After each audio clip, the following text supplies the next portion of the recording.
my eyes have seen the King. I must tell all the world, worship Him. In all the nations, in all the world, where He sends me, yes, I will go. I will go where You lead me. I will go where You lead me. Who will go for us? I will go. I will go where You lead me. I will go where You lead me. Here am I, send me, Lord. I will go. I will go. I will go. Who will go for us? I will go. I will go. I will go. Here am I, send me, Lord. I will go. I will go. I will go. I will go.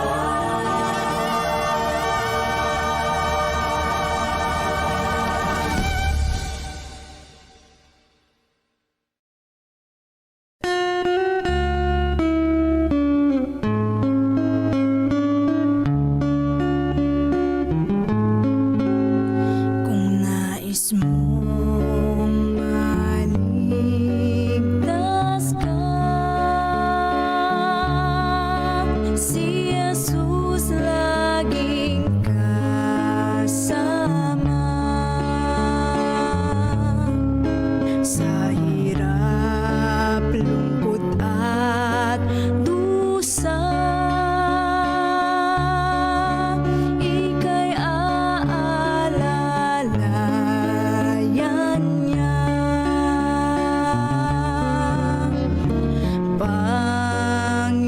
Panginoon, hanggang kailan ang iyong pagbalik sa mundong ibabaw? Lagi ko nang inaasam-asam ang mukha ng Diyos kong mahal. Ikaw ba'y laging nalulungkot? Ipagtapat mo kay Jesus. Luha mo'y laging umaagos.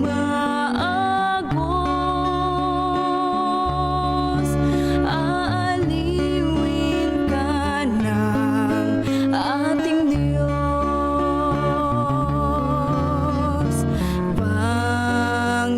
Panginoon, hanggang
Amen. Kahit first morning po mga kapatid, kamusta po kayo? At ngayon ay patuloy tayong pinagpala ng Panginoon sa umaga na ito dahil panibagong buhay, panibagong kalakasan, panibagong pag-asa na mararanasan natin sa umaga na ito at sa buong maghapon ay mararanasan natin ang kanyang pagpapala sa umaga na ito. Good morning po sa mga nandyan ngayon sa live, sa mga maagang gumising, sa mga nag-share, salamat po. At sa patuloy na nagtitiwala sa Panginoon. Good morning po kay Sister Nimpa, kay Sister Neneng, ganyan din kay Ate Revy, Ate Lorna, kay Kuya Bobby, kay Ate Nerissa, kay Sister Shirley, at kay Sister Teresita Direct Reyes, ganyan din special greetings para kay Sister Realin Rumbay, and welcome po sa Discipleship Ministry. At kamusta po kayo? Watching from Bulalakaw, Oriental, Mindoro. Kala ko galing sa Bulalakaw ito eh. May kasama tayo kay Elian, ano? Magandang umaga po kapatid na Realin Rumbay. Ang Panginoon ay natutuwa at kayo nakasama namin dito sa Discipleship Ministry. Huwag po kayong aalis hanggang mamaya. Marami tayong matututunan, ano po. At ini-invite ulit kayo ni Jesus na muling bumalik sa ating devotional. Hindi ako nag-i-invite sa inyo, hindi rin si Pastor. Ulit si Jesus ang nag-i-invite po sa inyo muli. Kay Ma'am Nora, kay Sister Wilma Fernandez, good morning din po sa inyo. At si Pastor ay kasama natin ngayong umaga na ito. At ready na siya, nakita ko na yung PowerPoint kanina. Pastor, good morning po. Mga kapatid, pagkulob natin kay Pastor ang pagkakataon. Pastor? Good morning po kay Mel. Okay po. Ayan, naka-on na po yung mic niyo. Mga kapatid, kay Pastor na po ulit ng pagkakataon para sa araw ng, ano ba ngayon? Webes na pala, Webes. Good morning po, Pastor. Good morning po kay Mel at sa lahat po ng ating po mga kapatid. So ngayon ay sama-sama po tayo muli na magbabasa ng ating devotional ngayong May 8. Ang kikilalanin naman natin ay si John Logboro, isa pong batang mangangaral. So tayo po ay manalangin. Panginoong Diyos na siyang aming tagapagligtas, kami po ay nagpapasalamat na ginising niyo po kami, bagamat kami ay maraming pagkakamali at pagkakasala. Tulungan niyo po kami, Panginoon, na madagdagan ang aming pananampalataya at kami po ay maging matatag sa lahat ng hamon ng buhay na ito. At aming dalangin, Panginoon, ang paggabay niyo po sa amin sa pag-aaral ngayong pong umaga na ito. Tulungan niyo po kami na ma-inspire sa buhay ni Logboro. Salamat, Panginoon, sa pag-ibig niyo po sa amin, sa pagdinig ng aming dalangin sa banal na pangalan ni Jesus. Amen. Sabi po, 3:27 ng Pangaghoy, mabuti nga sa tao na pasahin ang bata, isang kabataan. Ang gusto natin puro kasiyahan, di ba? Pero mabuti sa bata ang pasanin ng kanyang pamatok habang siya ay kabataan pa. So yan ang sabi ng banal na kasulatan. At agree po ako dyan. Dahil kung ang kabataan ay puro kaginawaan lang ang nararanasan, pagtanda ay hindi sanay sa mga pagsubok sa buhay. Di ba? Nagiging matatag ang isang tao kung bata pa lang na ay meron ng kakayahan na maging matatag sa lahat ng pagsubok na kanyang daraanan. So sabi po dito, isinilang po si John Logboro noong 1832 at saka namatay siya noong 1924. So sa 16 gulang, halos mag-100 taon siya, no? So 7 years na lang ay 100 years na siya. Matanda ito, ano? Matanda na namatay. So 16 years old, maramdaman niya yung panawagan na mangaral siya. Sa loob ng 9 na linggo ay nagdurusa siya sa sakit na malaria. So yung malaria sa panahon na yun talagang napakahirap gamutin. At kahit sa panahon din naman natin ngayon, lalo na kung ikaw ay nasa bundok, nasa taas ng bundok at walang pwedeng gumamot sa'yo, so napakahirap itong sakit ng malaria, mga kapatid. Hirap itong gamutin. So sabi dito, sa desperasyon ay kanyang naihayaw, Panginoon, patigilin mo po ang mga panginginig at lagnat na ito at ako ay hahayo at mangangaral sa sandaling makabawi ako ng sapat na lakas upang magawain. So si John Logboro ay nakipag-bargain sa Panginoon. Nangako sa Panginoon na kung siya'y gagaling, ay siya'y mangangaral ng salita ng Panginoong Diyos. So, minsan talaga napakahirap manampalataya sa Panginoon, lalo na kung meron tayong pinagdaraanan na napakabigat. Pero dito, si John Logboro ay talagang sumampalataya siya sa Panginoon. Kahanga-hanga yung kanyang pananampalataya. Na bagamat meron siyang sakit, ay sabi niya sa Panginoon ay mangangaral siya kung siya ay pagagalingin. Tumigil ang panginginig sa mismong araw na iyon. Kahanga yung miracle, no? Na sinagot ng Panginoon agad yung kanyang dalangin. Sa puntong iyon ay wala siyang ilang linggong pagpuputol ng kahoy ay nakaipon siya ng isang dolyar. Labas ng mga kasing bagay na. Dati nga, yung piso nga dito sa atin, marami ka nang mabibili. Lalo na yung isang dolyar sa panahon na yun. So para makamit niya yun, nagputol siya ng mga kahoy. Guro, sa pagpuputol yan ng kahoy niyo, yung nagbabayad sa kanya. Dahil nga, wala namang kalan nun, ay panggatong ang kinakailangan. Yan. So malakas na kabataan, itong si John Logboro. Iyon ang sabi niya ay magdadala sa akin sa gusto kong puntahan. Ngunit paano naman ang aking pananamit?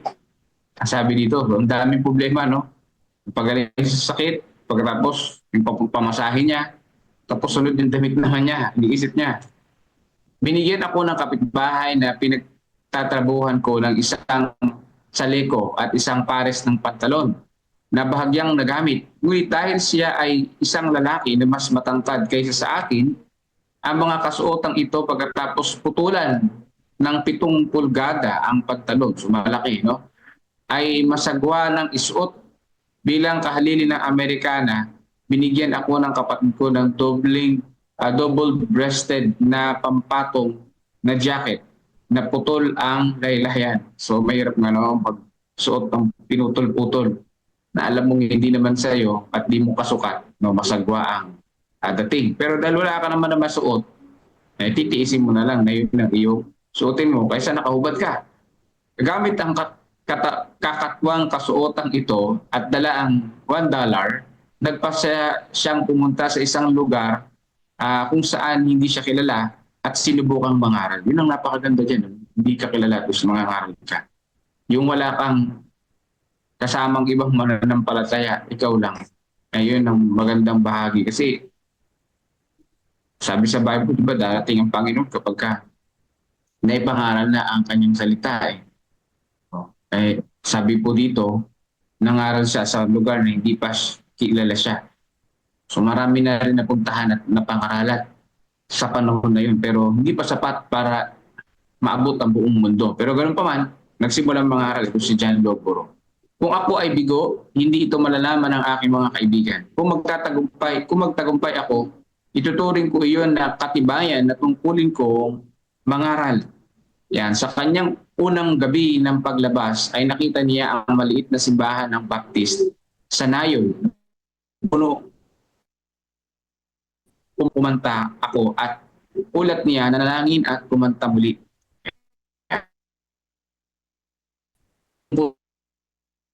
Sa kasalanan, sa halip ng mahiya gaya ng kinatatakutan ko, ang pagpapala ng Diyos ay dumating sa akin at malaya ako nakapagsalita. So yan po ang nararamdaman talaga ng mga magsasalita sa unahan. Ano? Napakahirap magsalita sa maraming mga tao. So yun ang nararamdaman talaga common, na nakakatakot, nakakahiya, hindi alam ang gagawin, paano magsalita. Pero kapag ka ang Panginoon ay nasa puso natin, magiging matatag yung ating pagsasalita, mga kapatid. No? Bakit ba mamahiya? Dahil nga tayo yung makasalanan.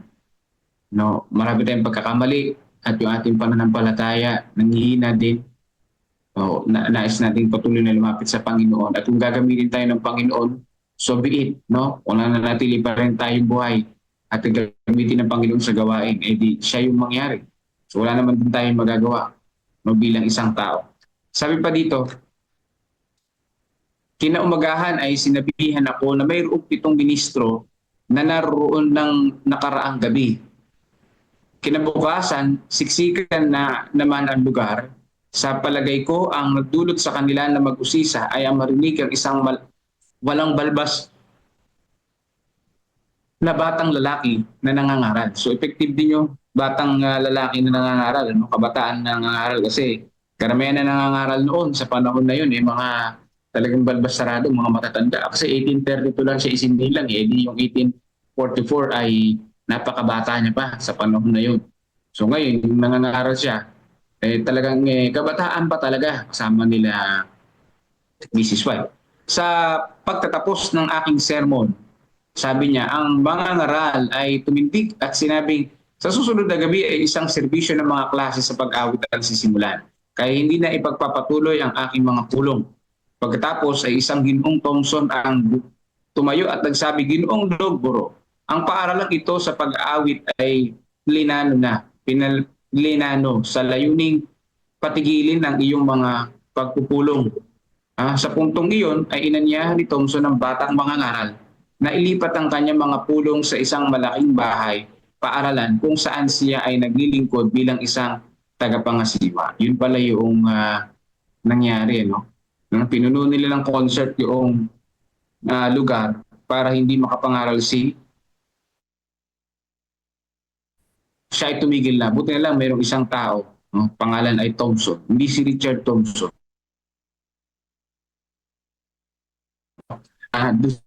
Pagpatuloy yung pangangaral. Kaya lang sino makikinig? Nandun lahat sa concert. So tingnan natin mga kapatid. At muli ay nagtagumpay ang umuusbong na kauna-unahang Adventistang mangangaral kung saan mabibigo ang mga may hinang loob na kaluluwa. So ibig sabihin, kahit na lumipat siya ng venue sa pangangaral, mahirap yun. At maraming concert, maraming mga entertainment, ay hindi naging hadlang yun para maging matagumpay yung pangangaral ni John Logboro. Palagi akong napapahanga sa katotohanan na ang Diyos ang biyaya ay kayang pagpalain maging antila pinakahamak na handog kapag ang mga ito ay niaalay ng mga may pagtatalaga. So, na humahanga si John Logboro at kahit ito si George Knight sa ating pong Panginoong Diyos. Kahit na mahina ang loob, kahit na napakaunti yung pananampalataya natin, kapag kapalatay talagang paggamit sa Panginoon na naman ang kapangitan natin, kasamaan natin sa buhay, gagamitin pa rin tayo ng Panginoong Diyos. Hindi tayo iitsapwera ng ating tagapagligtas. Karamihan sa atin ay pinagpapaumanhin ang ating mga sarili hanggang tayo ay handa na. At ang pagiging handa ay hindi kailanman dumarating. Totoo ba to? At ang pagiging handa ay hindi kailanman dumarating? Bakit kaya? Ang pagiging handa ay hindi kailanman dumarating. Medyo parang hindi ko maintindihan ito. Dumarating naman yung paghahanda di ba? Pero siguro, ang binabanggit dito ni George Knight, kung mangangaral ka sa panahon na handa ka na, hindi mangyayari yun. Kasi hindi ka magiging handa kung hindi mo sisimulan ngayon. Parang ganun yung sinasabi niya. Hindi ka magiging handa kung hindi mo sisimulan ngayon. Ang pangangaral sa Panginoon, dihado ka man o ano man ang iyong kalagayan, yun yung tamang panahon para mangaral. No? Darating din yung magiging handa ka. No? Dito kasi kung hihintayin mo na, mangangaral ako pag ready na ako, hindi ka talaga magiging ready. Dapat ngayon yung pagpapasya na buti sa mga tao na pasanin ang pamartok sa kanyang kabataan niya. Panagoy ang kabataan. Bakit? Unang-una, malakas ang kabataan, di ba? Pangalawa, makakakilos siya kung saan siya pupunta kasi kabataan. Tsaka matalas ang isip pag magbabasa pa at makakapagbahagi. Siyempre, malaking advantage dahil yung mga tao curious. Bakit mayroong kabataan na nagbabahagi ng salita ng Panginoong Diyos? Kaya po sa umaga nito, tayo ay mag-disciple ng maraming mga kabataan na sila rin ay mangangaral ng salita ng Panginoong Diyos. Ituro natin sa kanila ang salita ng Panginoong Diyos. Kasi sa mundong ito, wala naman tayong kapag pag-asa ang ating isip man malayo sa Panginoon minsan, yung ating pananampalataya ay bagsak. Kaya tayo ay mag-disciple ng mga kabataan. Matatag at kahanghanga ang pananampalataya at lakas loob ng mga kabataang mangangaral. So pagpalain ng bawat isa sa atin at patuloy po nating sambahin ang ating Panginoong Diyos at pasalamatan sa umaga po na ito. Okay, Melvin? Amen. Salamat po, Pastor, sa isang magandang paliwanag. Ano po? Ayan ang buhay ni John Lafboro. Ewan ko kung paano pronunciation dito ano, sa English. Ganun ang bigkas, pero sa Tagalog, Boro, pwede rin. Ano po? Napakaganda ng kanyang kwento, no? Mga kapatid, simula pa lang nag-bargain siya, no? Kaya sa atin ba, meron ba nakaranas sa atin dito na nag-bargain? Yung may tinding sakit, Panginoon, nagnanalangin, pagalingin mo ako ngayon at ako'y magiging tapat sa iyo. Naranasan ko yan mga kapatid, ano? Sinabi ko yun sa Panginoon na ako'y kausap ko siya madalas ko yung kausap. So, ang punto rito ay, kailangan pa bang nating maghintay ng ganong mga, kagaya nila, Boro, mayroon siyang malaria, nanginginig ang kanyang bang katawan at siya'y mataas ang lagnat. Kailangan pa ba natin hintayin na may ganda dapo sa atin bago tayo makipagmangako sa Diyos? O di kaya mas maganda yung ang ganito yung ating bargain sa Kanya. Panginoon, ako'y magtatapat sa iyo. Huwag mo akong bigyan ng ganyang malalang sakit. Di ba mas maganda yun mga kapatid? So, yan ang lesson natin sa umaga. Ito yung isa kong nakitang punto. Tinatawag tayo na magtiwala sa Panginoon at maglingkod sa Kanya sapagkat siya talaga ang makapangyarihan sa lahat. Kaya niya ibigay ang lahat ng bagay sa atin, lalo na yung miracle na nangyari kay John, ano? Napakagandaan po. Isang bata na walang walang kahit ano, walang damit, walang pera, pero nangaral. Magaling yung technique niya, no? Sa malayo siya nagpunta para walang nakakilala sa kanya. Ang sabi niya, ako man ay mabigo, hindi ako makikita ng mga friends ko. Pero kung ako na may magtagumpay, palatandaan ito na dapat talaga ako mangaral, sabi niya sa sarili niya. Magaling siya magsalita, matalinong bata, no? At nagbasa talaga siya ng Bible, ano? So, ayun, nagustuhan ng nakita siya ng mga leader, pastor siguro to, no? Pastor siguro to, no? Yung mga ilang leader din na nakita sa kanya. Kaya lang, siyempre, dahil kalaban, pinatigil, nag-concert doon sa lugar na kanyang pinagpupulungan. So, pinatigil, ano? Lumipat siya ng lugar, nakita, mahusay talaga na marami nagpunta pa rin. Marami pa itong mga susunod, ilang araw pa ito. Subaybay natin kwento ni Jan. Maganda ito, no? At yun nga, sabi ko nga ay tayo ay dapat ay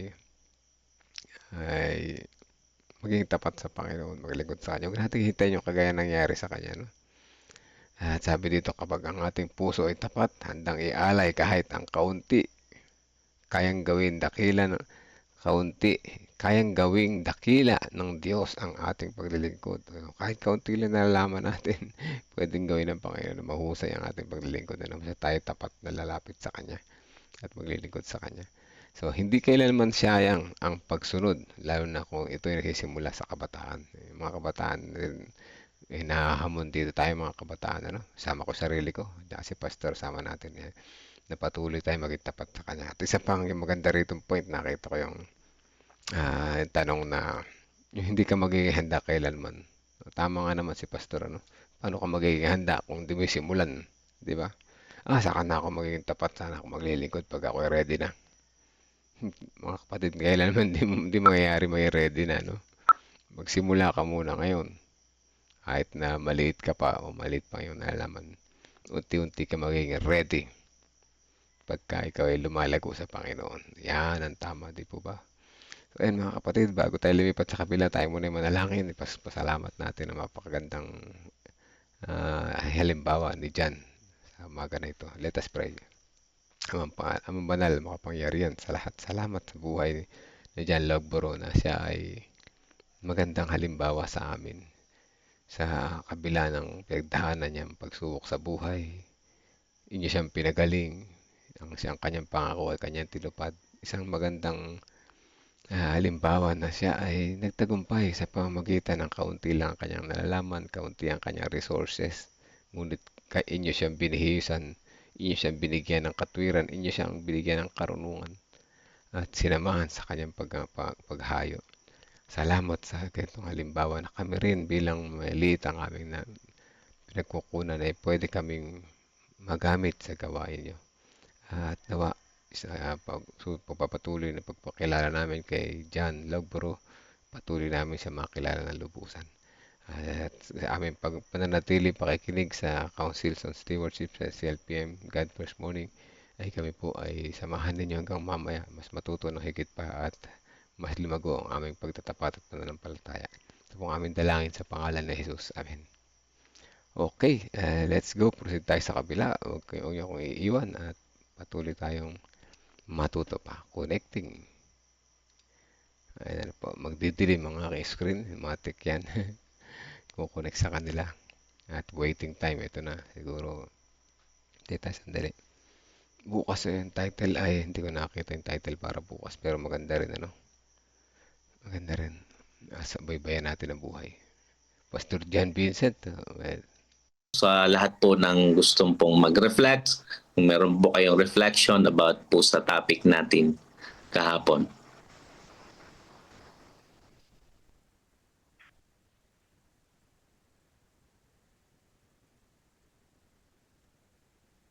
Sir Jan. Good morning po. Yeah. Ayan, sige po. Sino yun? Ayan, si Pastor Nelson, please.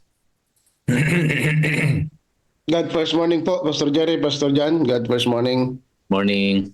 So, ito ang ating pinag-aaralan ngayon ay ang Liberality Abounding in Poverty, Chapter 34, Liberality Commended, mga kapatid. So, napakaganda po ng ating pong pag-aaral ngayon, mga kapatid.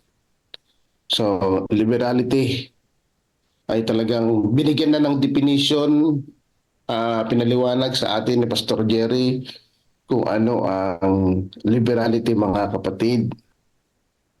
So una-una, bagamat nagawan ko na rin ito ng sermon, pero hindi ko binalikan yung sermon ko na yun na aking ginawa kasi siyempre kung ano lang nabasa ko ngayon, doon lang ako magre-reflect kasi reflection po tayo, mga kapatid. Unang-una, pinapakita dito, mga kapatid, yung tunay na purpose ng giving. It talks about liberality.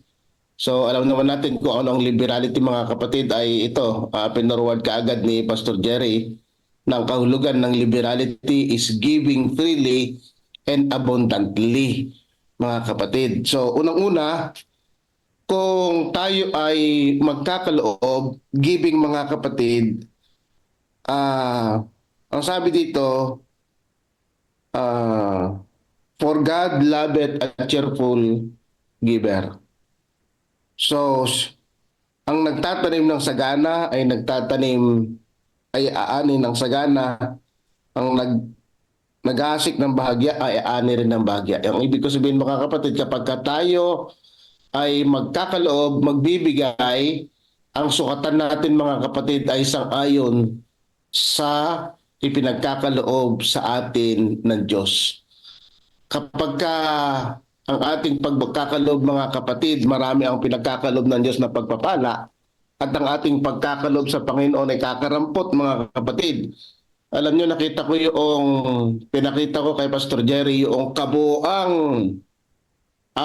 index ng CLPM, yung kabuuan na 2024 pinakasariwang comparative report, mga kapatid, yung pinakasariwa. Alam niyo, mga kapatid, ang liberality index lamang sa kabuuan ng CLPM o maging ang CLC, kasi kinuha ko yung datos na yun from CLC, mga kapatid, kasi kailan lang natapos yung comparative report. Alam niyo, mga kapatid, ay hindi pa tayo makapasok sa 2%.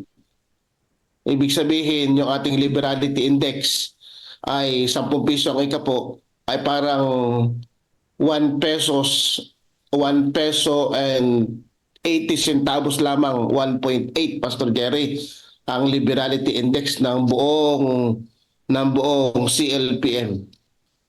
So, ibig sabihin, mga kapatid, ang ibig ko sabihin dito, kung tayo ay magkakaloob, sabi dito, magkaloob tayo sa ngayon sa pagpapalang pinagkakaloob sa atin ng Diyos. Pangalawa, na aking reflection dito, Pastor Jan, kung tayo'y magkakaloob, dapat overflowing. Overflowing na mula sa pag-ibig sa Panginoon. So, but their hearts were overflowing with love for God and His truth. So, kapag tayo magkakaloob, dapat ito ay mula sa pag-ibig, mga kapatid, sapagkat tinatanggap ng Diyos ang pagbibigay ng mula sa puso. Pangatlo, na aking reflection dito, Pastor, dyan, ang pagkakaloob ay dapat willingness to sacrifice. So yan mga kapatid, so willingness to sacrifice. Kapag magkakaloob tayo at maliit lamang, ay ba hindi nakurot sa puso. Kapag tayo ay magkakaloob, mga kapatid, na proportionate, yan mga kapatid, kaakibat yan ang willingness to sacrifice. Kagaya ito mga kapatid ng Macedonian believers, bagamat mahirap siya. Mamaya mga kapatid, papakita ko sa inyo ang panambaan. Pangatlo, so ang giving mga kapatid ay pagpapatunay na tayo ay talagang nakakadama ng biyaya ng Diyos. Ang sabi dito, their benevolence testified that they have not received the grace of God in vain, mga kapatid. So giving is, mga kapatid, kung tayo magkakaloob, it should be giving abundantly. Pangalawa, giving, mga kapatid, it reflections of our love to God, overflowing love. Third, mga kapatid, giving is a willingness to sacrifice. Giving, mga kapatid, ay talagang unselfish liberality and a testament of God's grace sa ating buhay, mga kapatid. So, Pastor Jan, gusto ko munang kumuha ng pagkakataon, ano? So, mag-share screen nga ako. Gusto ko kayong pa-share screen nga pa ako, Pastor Jerry. Pahit ko lang, 1 minute.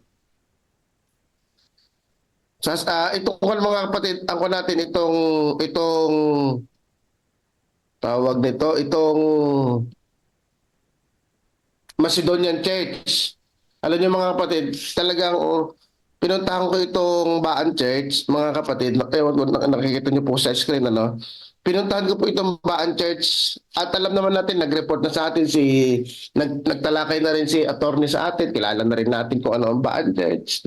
Pero nung pinuntahan ko sila, nagdadalawang isip, pero bakit ka papupunta rito? Maliit lang yung simbahan namin, sabi niya. Yan lang po mga kapatid ang kanilang simbahan doon, mga kapatid. So, yan po yung nakarang Sabado lang po yan. So, May April 28, mga kapatid. Yan, wala yan mga kapatid. So, yan po ang kanila pong simbahan. Mga kapatid, hindi po gaganda. Hindi po ganoon kaganda ang kanilang simbahan. So, sabi ni Atty. Sir, bakit ka pa pupunta? Maliit lang kami simbahan. So, kumbaga parang nag-aalang. Kasi hindi po, punta po dyan, sabi ko. So, yan po kanila pong mga kaanib doon, mga kapatid. So, kaya ko lang po pinapakita sa inyo ito, ang Macedonian Church, bagamat mahirap sila, mga kapatid, pero yung mga kapatiran po dito ay hindi po ganong kayayaman. Ang wala mga kapatid, si attorney lang dito ang medyo may kaya. Pero karamihan, 90% na ng mga kapatid ay hindi ganoon kayayaman, mga kapatid. Pero kung ang giving nila talagang mataas, mga kapatid. So ito po yung kanila pong mga kaanib doon. So yan po, ganyan po. Ayan, marami-rami po sila. Sabado po yan, mga kapatid. So ayan po, divine na po ito. Ito po ang kanila pong attendees sa loob ng isang Sabado, mga kapatid. So makikita niyo po dyan, ayan po, kaya sabi ko kanina, hindi po ganun kaganda ang kanilang simbahan. Makikita niyo po sa gilid, talagang hindi pa po tapos ngayon palitada sa gilid, kung sa likod, hindi talaga siya magandang simbahan. Pero yung giving nila, mga kapatid, yung giving potential nila, napaka taas, mga kapatid. So alam niyo po, ang kanila pong Liberality Index 2024, ayan mga kapatid, 16.20, mga kapatid. 16.28 ang kanila pong Liberality Index. Noong 2013, noong ating po napahinggan ng kanila pong report, in 2013 ang kanilang Liberality Index ay 14.4. Ibig sabihin mga kapatid, ito po ang kanila pong medyo di ko makita ano. Ang kanila pong tithe ay 1.5 sa loob ng 2024 sa isang taon. Ang kanila pong offering ay 2.5 mga kapatid. So makita nyo, parang itong yung Macedonian Church, hindi man sila ganong kayaman, pero yung giving nila mga kapatid ay mataas. Yung kanila pong offering ay napos mataas kaysa sa ika po mga kapatid. Ulitin ko, yung mga kapatid dito ay hindi ganun kayaman, pero makita natin mga kapatid talagang naramdaman nila yung pangangailangan ng gawain ng Diyos at pagpapatunay ng kanila pong pagmamahal mga kapatid. So ayan, ang taas po ng kanila pong na-maintain na po nila 2022, 2023, 2024. Mataas po yung kanila pong liberality index mga kapatid. Alam niyo mga kapatid, ang simbahang ito ay kung mag-allocate ng evangelism, ayan po, ganyan po nila hinahati ang kanila pong pondo. 1.3 ang kanila pong pondo sa loob po ng isang taon. So, yan mga kapatid, sabi ko sa kanila, Pastor, ba't ka po pupunta? Yan, napaka-aming simbahan hindi tapos. Opo mga kapatid, nahiya nga sila mga kapatid. Ay talaga, sabi ko sa kanila, yung mga kapatid, pinicturean ko po yung simbahan yung hindi pa ganun kaganda. Alam niyo po, sabi, medyo nahiya nga. Bakit naman, Pastor? Maganda yan mga kapatid. Ibig sabihin, ang iniisip ninyo ay hindi nyo iniisip ang inyong sarili. Ang iniisip ninyo ay yung pangkalahatang gawain. Kasi kung kayo madamot, hindi maglalagay kayo ng maraming pondo sa inyong iglesia. Maglalagay kayo ng pondo sa pagpapaayos ng simbahan. Isipin muna ninyo yung iba bago ang inyong sarili. Pero mga kapatid, itong Baan Church ay isang halimbawa ng ating missional church na itong Baan Church ay halimbawa ng missional church na siyang adikain ng ating opisina ang CLPM. Alam niyo mga kapatid, ang kanila pong evangelism doon sa loob ng isang taon, mga kapatid, 11 ang kanila pong evangelism, 8 ang kanilang care group, ang church planting po nila 3. Mga kapatid, hindi ko po sila pinagmamayabang. Nag-benchmarking po kami ng hapon. Nagpaliwanag ng 2 oras Attorney Donald. Nagpaliwanag. Mga kapatid, sa dulo, ang tanong niya sa akin, Pastor, may tanong ka ba? Alam niyo mga kapatid, wala akong tanong. Dahil lang simbahang ito ay talagang napakahusay. Taon-taon mga kapatid, meron po silang evangelism na ang pondo ay kulang-kulang 400,000 ang kanilang pondo sa evangelism mga kapatid. Bawat care group ang pondo 40,000. Kaya kapag mayroong pangangailangan, mga kapatid, wala na, hindi na magtatanong. Kapag mayroong evangelism, kukuha na lang mga kapatid. Kapag meron nga sila masigla ang kanilang Dorcas dahil may pondo. Maganda ang kanilang publishing, pagsuporta sa publishing. Lahat ng mga kapatid talagang nabili ng aklat dahil inaabonohan na ng simbahan ang pagbili ng mga aklat. Talagang ang mga kapatid babayaran nila unti-unti. Sa education, nakakapagpaaral sila ng non-Adventist, nakakapagpaaral din sila ng Adventist. Meron nga silang 2 theology na sponsor sa MBC. Sila nagpapaaral mga kapatid. Ano pa? Sa evangelism, 11 mga kapatid ang kanilang evangelism. Meron silang church planting. Mga kapatid, bakit ko pinupunto? Ang Macedonian Church, mahirap na simbahan. Mahirap mga kapatid, pero yung giving potential nila, mga kapatid, napakataas. Itong mga kapatid, itong Baan Church, sabi ko, ay ganoon mga kapatid, 16.28 ang kanilang liberality index. Mayaman sila sa pagbibigay, bagamat mahirap ang kanilang kabuhayan. Ulitin ko, mayaman sila sa pagbibigay, bagamat mahirap ang kanilang kalagayan. Ang sabi ko, kaya namin ito sa CLPM. Kaya ito mga kapatid sapagkat ang mga kapatid ay talagang ang mga kapatid sa CLPM mapagbigay. Bakit? Kasi nung prinomote ang COP, abay bibihira ang wala o halos bihira mga kapatid ang nag-a-again sa COP. Lahat tanggap ang COP. Kaya sabi ko, kaya sa CLPM ang ganitong kwento, Pastor Jan. Kaya sa susunod na taon, ito mga kapatid, 2024, sabi ko sa mga pastor, 2025 wala nang kwentong Baan. 2025, ang kwento na natin, mga CLPM, mataas na ang COP, mga kapatid. So yun lang, mahaba pa sana mga kapatid. Yun lang, Pastor Jerry. Maraming pong salamat. Thank you, Pastor. Amen, Kuya Nels. Maraming salamat po, Pastor Nelson. Talagang tunay nga po na ang pagpapala ng Panginoon ay dumadaloy. Sabi nga ni kapatid na Cleofe, sharing is caring and caring is loving.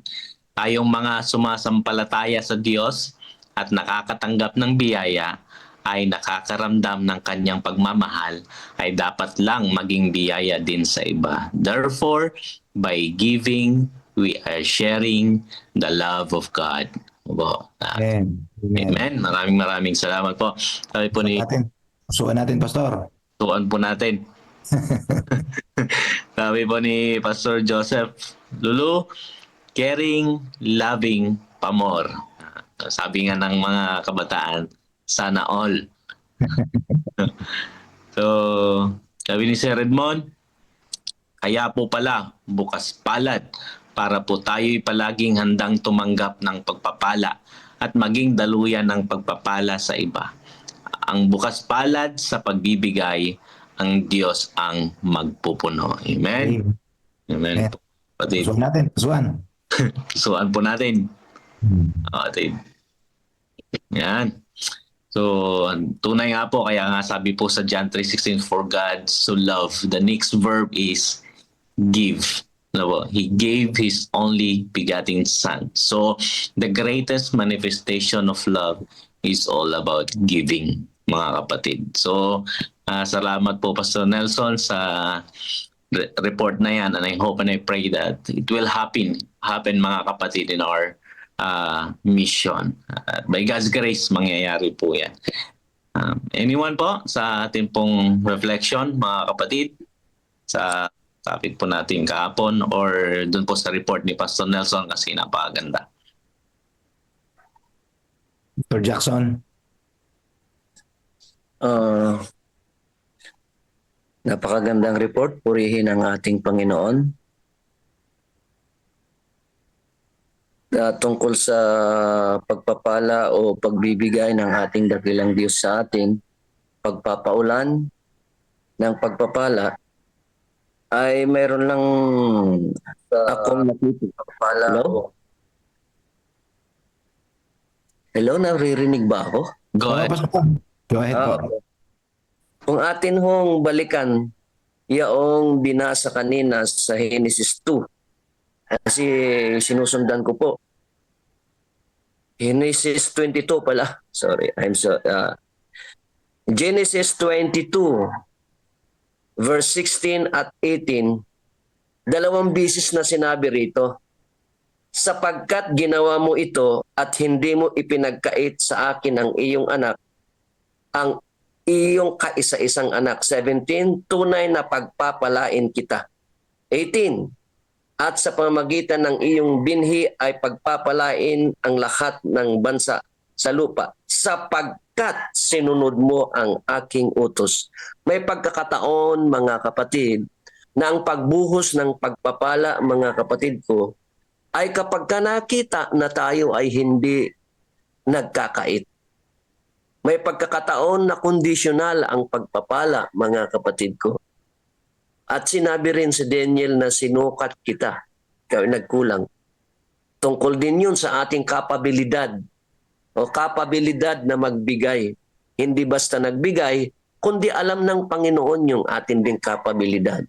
So mga kapatid ko, maliwanag po sa ating binasa kanina na ang Panginoon ay handang magbigay ng pagpapala if sapagkat sinunod mo ang aking tinig, pagpapalain kita. Ito pa ang maganda rito. Hindi lang yung tao ang kausap niya ang makakatamasa ng pagpapala. Pati yung binhi, pati yung sumusunod na lahi ay pagpapalain din ng ating Panginoon.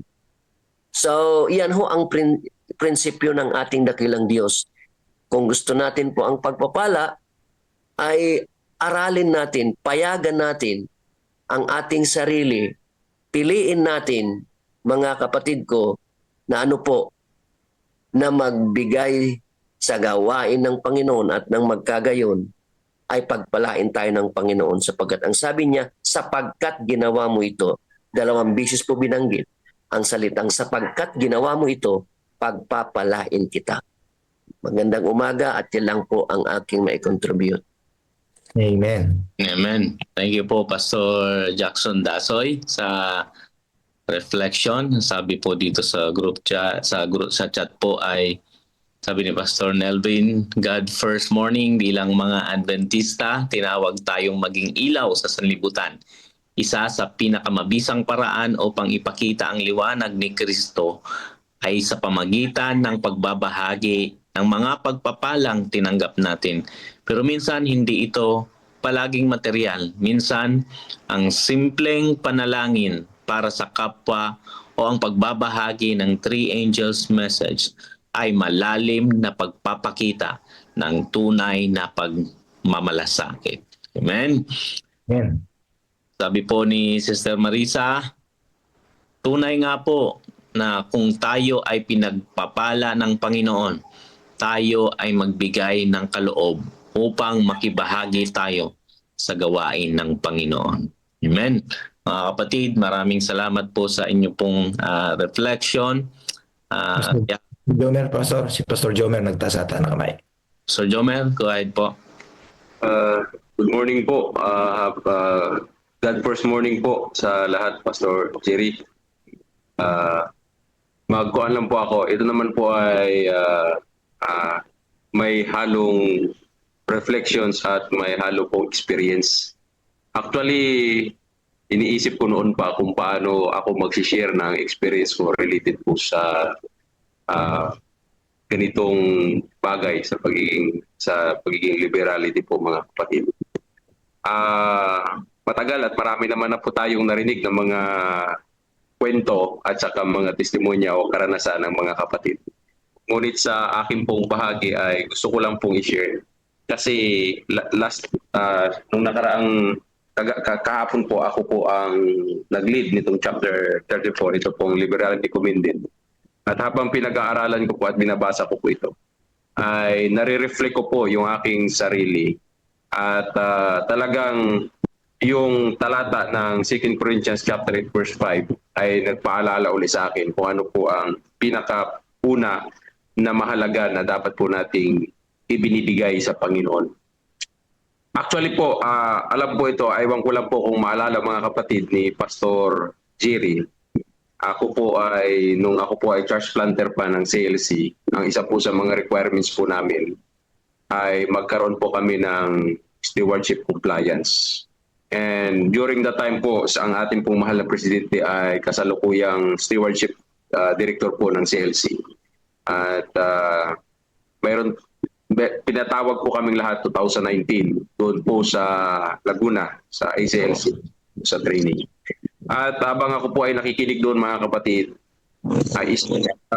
talagang tumatak sa puso ko. Hindi ko po naalala lahat ng mga Pastor Jerry, sorry po, hindi ko inisip lahat ng mga kung paano ko kwentahin yung kung paano magkukwenta ng mga bagay-bagay sapagkat mayroon po mga formula yung time na yon. Ang inuwi ko po doon ay yung ito pong tinatawag na sinasabi po ng double tithing. At ang nagturo po sa akin niya, doon ko po yan napakinggan mismo sa ating pong mahal na presidente. At isinapuso ko po yan 2019. Sa akin pong pag-uwi, mga kapatid, ako po ay hindi ko naiintindihan at hindi ko alam kung ano po ang sistema ng pagbibigay ng handog. Ang naiintindihan ko lang po ay bilang ako isang kabataan, ang naiintindihan ko lang po ay ang magsaulit ng ikapo. At yun lang po yung aking nauunawaan at sapat na po sa akin yun. At minsan ay hindi ko po ginagawa dahil bilang kabataan ay gipit din sa pananalapi. At hindi ko po yung ginagawa sa mahabang panahon bilang isang kabataan at habang ako po yung nag-aaral ng ating seminaryo. Sabi ko, naiintindihan naman siguro ako ng Panginoon. Hanggang sa ako po ay na-assign sa Tondo, sa Manila. At yun nga po, ako po ay pinatawag ko kami as part of our requirements. Yung part na yon, to make long story short, hinikayat kami doon sa lecture, sa pag-aaral po namin, na magtapat sa Panginoon.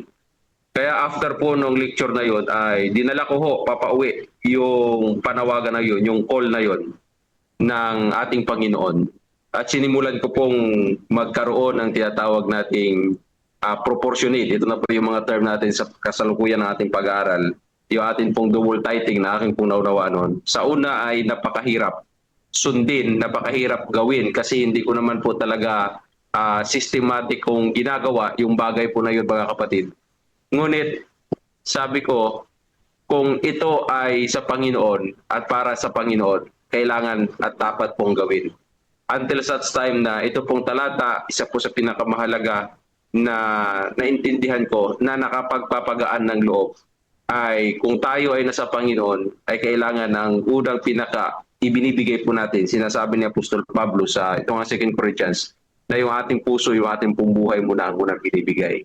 Hanggang sa naging unang-una ay mahirap na ginagawa yung bahagi na yon dahil iniisip ko po na kung paano na lang yung akin pong mga gastusin dahil mababawasan ng malaki yung akin pong allowance bilang church planter that time.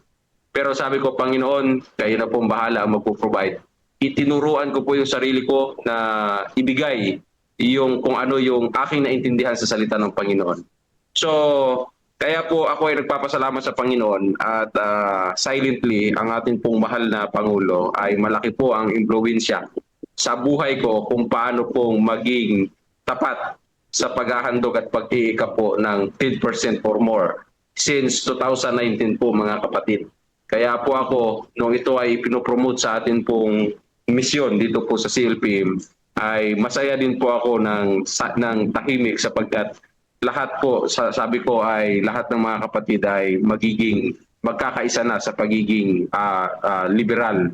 At ang Panginoon ho ay hindi naman po tayo pababayaan. And hanggang sa dumating po itong ating topic kahapon, nakita ko na yung taga-Macedonian ay mas kuan sila. Mas iniisip ko habang pinag-aaralan ko, mas lamang ako ng kaunti sa kanila, mga kapatid, kung ini-imagine ko. Kasi yung kalabayan siguro, marahil sila ay hindi po nakapag-aral. Ako po ay nakapag-aral, nakapagtapos po ako. So yung status po ng buhay ko mas lamang sa kanila. It is not generally for the church, but for the individual. Ang Macedonia po ay hindi lang example for a church as a whole, o hindi for individual. Kasi yung mga members kung paano silang nagbibigay. Kaya hanggang sa tumungtong po ako sa talata ng 2 Corinthians na hindi ho mahirap ang pagbibigay. Napakasaya ho sapagkat kung ating pong maiintindihan yung una at dapat po nating ibigay ay yung ating pong puso ang dapat po nating ibigay. So to make the long story short, ay ako po yung naging disipulo ni Pastor Jerry. And I would like to say na nagpapasalamat din ako sa Panginoon dahil ang isa po sa mga pinaka naging hikayat ko sa bagay po na ito ay ang akin din pong mahal na asawa sa pagbibigay po ng tapat sa Panginoon sangayon po sa kanyang pagpapala. Kaya ako po ay gusto ko lang i-share yung akin pong experience na ito na iniisip ko kung paano ko mai-share po dito at nakita ko na ngayon po yung part, yung time na gusto ko lang po i-express yung kung paanong ako rin ay natuto at ginabayan ng Panginoon at kung paanong sa mga dumadaang mga panahon ay kahit na sapat lang ang pagpapala para sa pangaraw-araw ay hindi pa rin talaga pinababayaan ng Panginoon hanggang sa ngayon po ay ako at ang aking pong mahal na asawa bago pa lang naman po kaming ikinasal ay masaya ho na ginagawa po yung mga bagay na yun para sa amin na kumbaga kung ako po ay naging disipulo na hikayat sa pamamagitan ni Pastor Jerry noon ay ang pinaka masaya sa akin ay yung aking mahal na asawa ay isa rin po sa mga naging hikayat ko para sundin po. Yun lang po yung aking experience na kumbaga ay ang pinakamahalaga yung gawin natin sa puso natin yung pagbibigay at mag-overflow po tayo sa pagmamahal sa Diyos at pagmamahal sa kanyang katotohanan para po bigay na sumuporta po sa gawain po ng ating po Panginoon. Sorry po, medyo mahaba but maraming salamat po sa pagkakataon. Amen. Thank you, Pastor. Thank you po. Meron pa ba tayong time, Pastor Jerry, sa ating pong reflection? Yeah, pero pa po.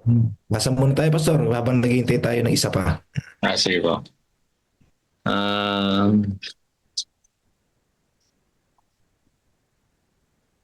Sabi po ni Brother Melvin, praise God po. Ang San Leonardo Church po ngayon ay kahit iilan lang ng member at giver, pero mas mataas na ang COP kaysa sa tithe. No po? Praise God sa pangunguna po ni Sister Revelyn sa may San Leonardo Church, Nueva Ecija.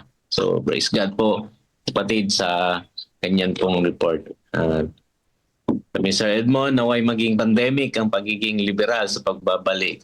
Pastor Jerry, amen. Pastor Jomer, indeed you have experienced the same with Abraham's journey of faith and obedience. Do not worry, you can carry personally Jehovah Jireh. Blessings, my dear brother.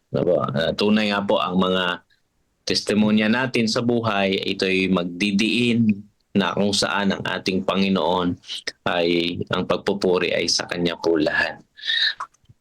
No wonder, sabi po ni Ellen White, there is a principle in heaven that Satan hates. And that principle is the principle of unselfishness. Because while we're doing this, while we're giving freely and abundantly, magiging unselfish po tayo. Because by virtue of our nature, we are all selfish. And by doing and giving liberally, ay nagiging unselfish tayo. And Satan hates that principle. And that is the principle of unselfishness. And that manifested sa buhay ni Jesus nung siya po ay nabubuhay sa mundong ito. Amen. Okay, meron pa. Meron pa po bang magte-testimony dyan? Lakasan niyo po ang inyong loob, mga kapatid. Huwag po kayong madi-discouragement. Lakasan niyo lang po ang inyong encouragement, mga kapatid. Meron pa po ba? Sige, may pagkakataon pa po kayo na ikwento ang inyong journey ng pananampalataya at pagtitiwala sa ating Panginoon, how the Lord provides all your needs in being a liberal Christian. Mga kapatid, lalo na sa pagmamahal sa gawain at katotohanan. Ayan, si Brother Melvin, matagal nating narinig ang ating kapatid. Right. Pastor, God bless morning po. Andito lang ako nakikinig sa inyo. Baka kasi nagsasawa na sa mukha ko yung mga tawa na po. So, ito po isang hamon, hindi reflection yung sabihin ko. Nalulungkot ako at natutuwa. Kaya sa isinare ni Pastor Nelson kanina, ala pang 2% yung ating liberality sa kabuuang si LPM. Ngunit hindi ako nagtataka bakit ganon, Pastor, kung bakit ganon. Biruin nyo, kung ating sasum up din yung ating mga viewers every morning, 81 lang sa Zoom, konti lang sa Facebook, wala pa rin tayong 2% na nakikinig. So that means, kung tataas yung ating viewers, tataas yung ating mga nakikinig, tataas yung mga natututo, higit sa lahat tataas yung ating liberality na po. Kasi naniniwala ako sa mga less than 2% na ating liberality na to, ay 90% or more dito ay dahil natuto sa ginagawa nating lectures, sa ginagawa natin dito sa umaga. Kasi isa rin ako dyan sa natuto, So mga kapatid, ay patuloy nating hindi man dito sa Zoom, sa ating iglesia tuwing Sabado, kung di natin sila may papasok manood sa devotional, ay pagtulong-tulungan natin, mga kapatid, na mag-testimony, mag-share yung mga nakaranas ng changes sa karakter. Hindi na ako madamot. Ikwento natin ang ikwento. Libre lang magkwento, mga kapatid. Hayaan natin sila magsawang sa ating. Ako nga, ewan ko, nagsasawa na sila sa akin sa gapan. Tuwing tatayo ako dyan, kahit iba yung topic, papasukan ko ng liberality o stewardship, Pastor. Kasi gusto ko maranasan din nila yung naranasan ko, mga kapatid. Gusto ko maranasan din nila yung naranasan ko, na nawala yung aking pagiging selfishness. At sa tingin ko, yung aking alignment sa tamang nilalakaran ko ay nasa direksyon na. Dahil mahal ko rin sila, dahil mahal sila ng Diyos, mahal tayo lahat ng Panginoon. Mawala yung ating pagiging madamot. Ano po? Nagdaan ng mahabang bakasyon, long weekend itong mahal na araw. Ano po? Marami sa atin nagpunta sa mga malalamig, matataas na lugar. Ano? Mugumasas ng libo-libo. Ano po? Kamusta naman yung ating pasalamat sa Panginoon sa blessing na tinanggap natin na meron tayong pinanggasto sa bakasyon na yan. Ano?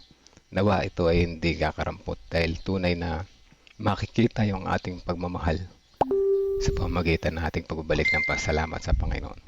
So nawa mga kapatid ay mas dumami pa tayo, no? Mas dumami pa tayo na nagtatapat sa Panginoon. Hindi dahil sa gusto natin ng pera, kundi mahal natin lang lahat ng ating mga kapatiran kung paano minahal tayo ng Panginoon. Nais ng Panginoon na mawala yung ating selfishness, mapalitan ng full trust sa Panginoon.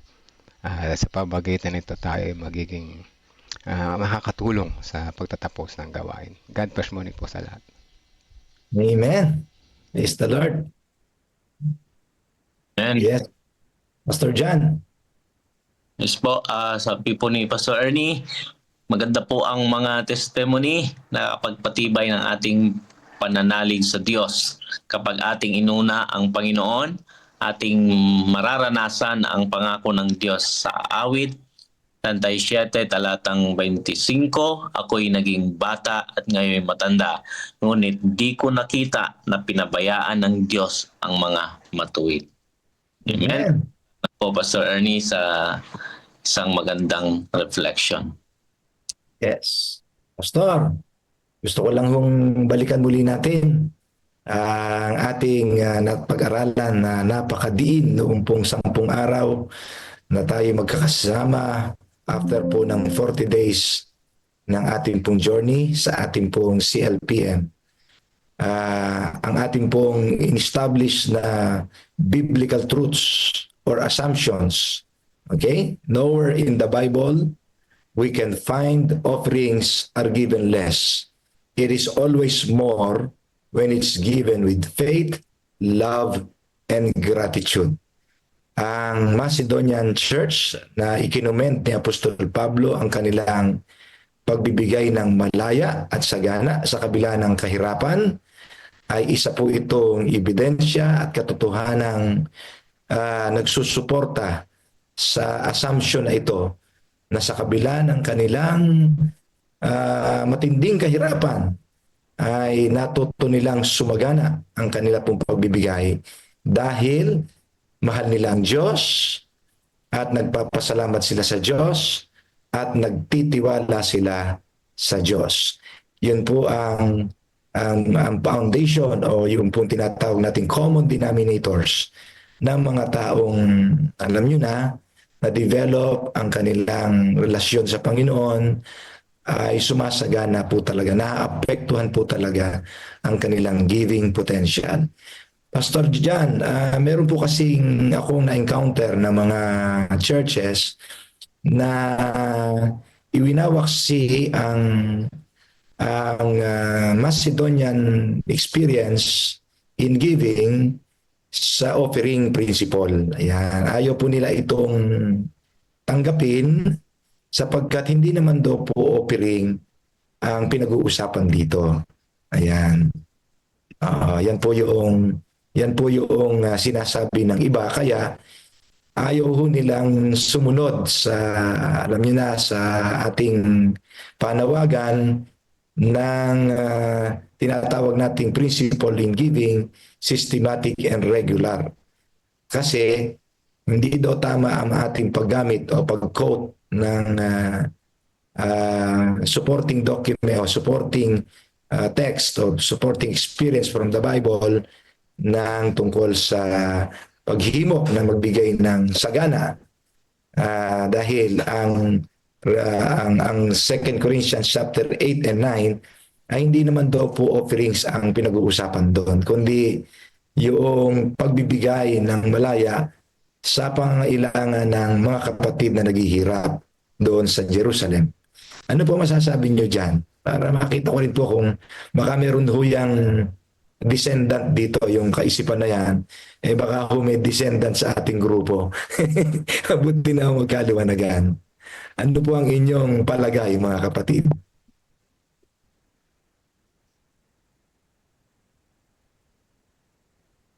Tahimik ka. Maliwanag ba yung aking inquiry? Pastor, good morning. Opo, yan. Ayan. Sige, Pastor Joey. Ano po sa palagay ninyo? God first morning. Okay.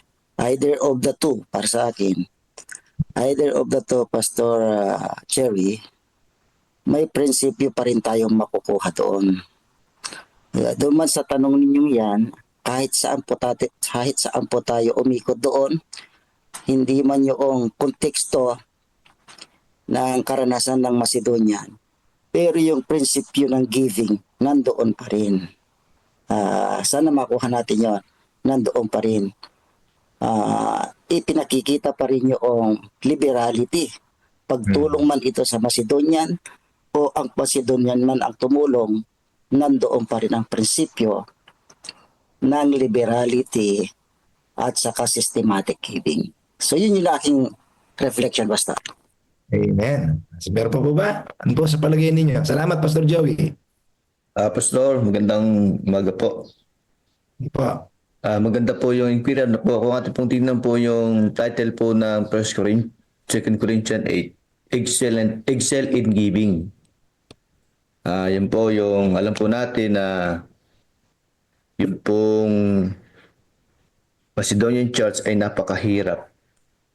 Pero kaya po sila nagbigay sapagkat kanila pong unang binigay yung kanilang mga sarili sa Panginoon.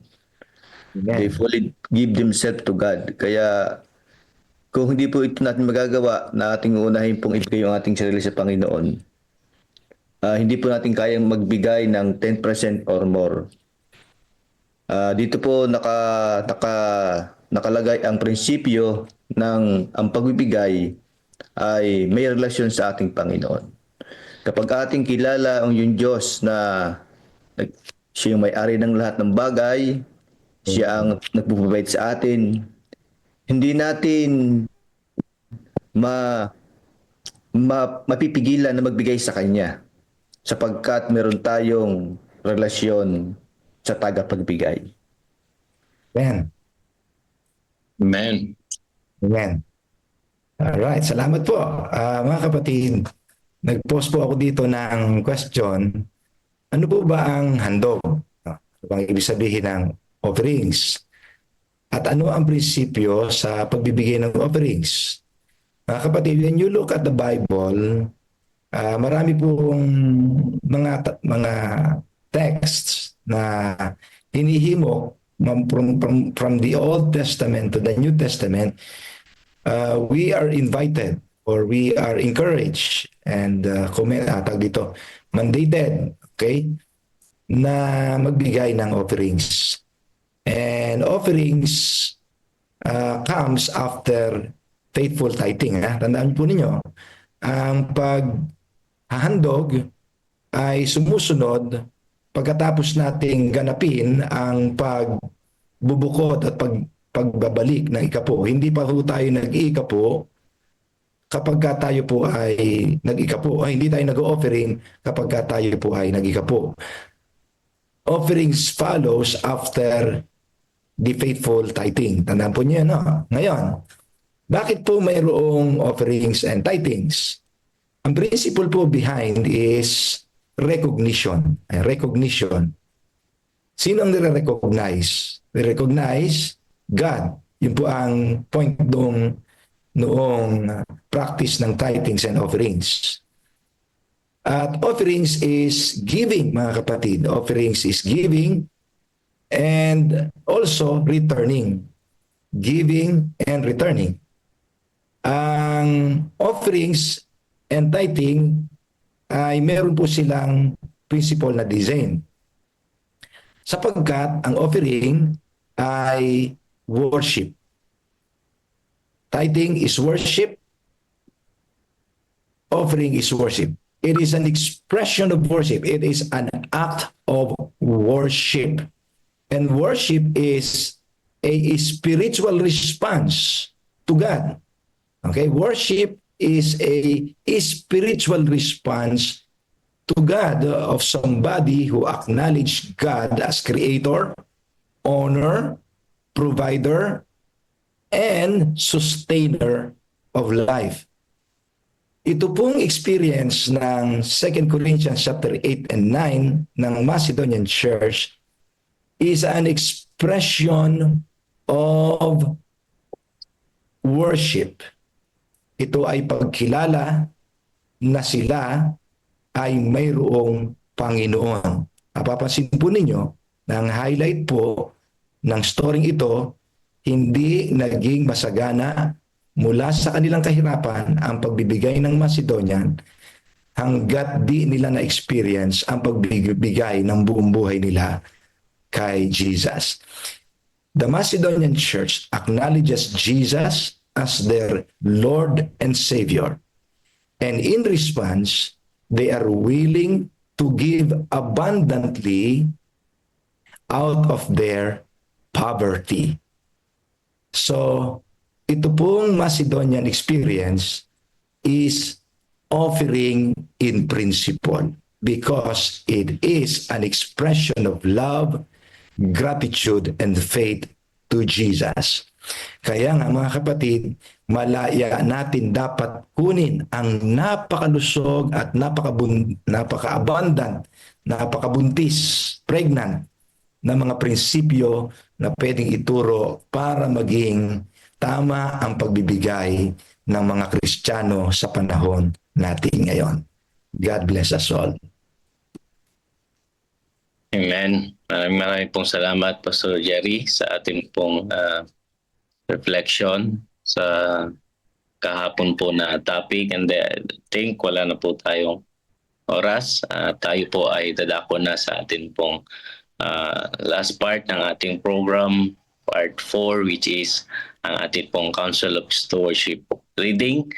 At pangunahan po tayo ni Pastor Joseph Lulu.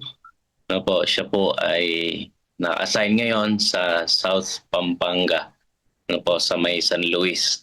Siya po ngayon ay, then after po niya ay silent prayer, and then united prayer po tayo. Pangunahan po tayo ni Brother Esmin Suba sa atin pong adoration, and then confession po ay pangunahan tayo ni Elder Moises Canlas.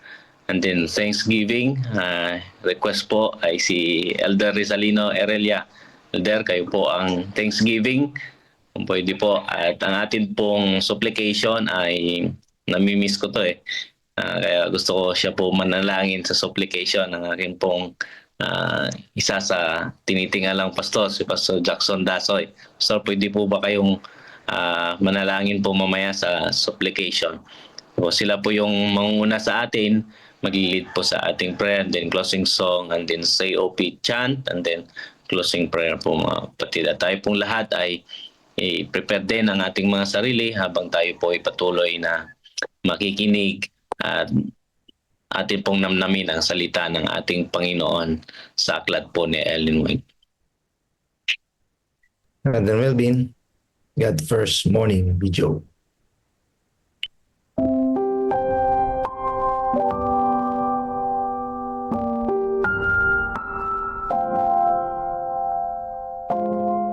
Tito, hindi ito makabibili ng anuman.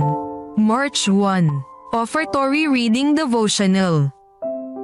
Kapag kayo'y naghahandog ng mga bulag na hayop bilang alay, di ba masama iyon? At kapag kayo'y naghahandog ng pilay at may sakit, hindi ba masama iyon?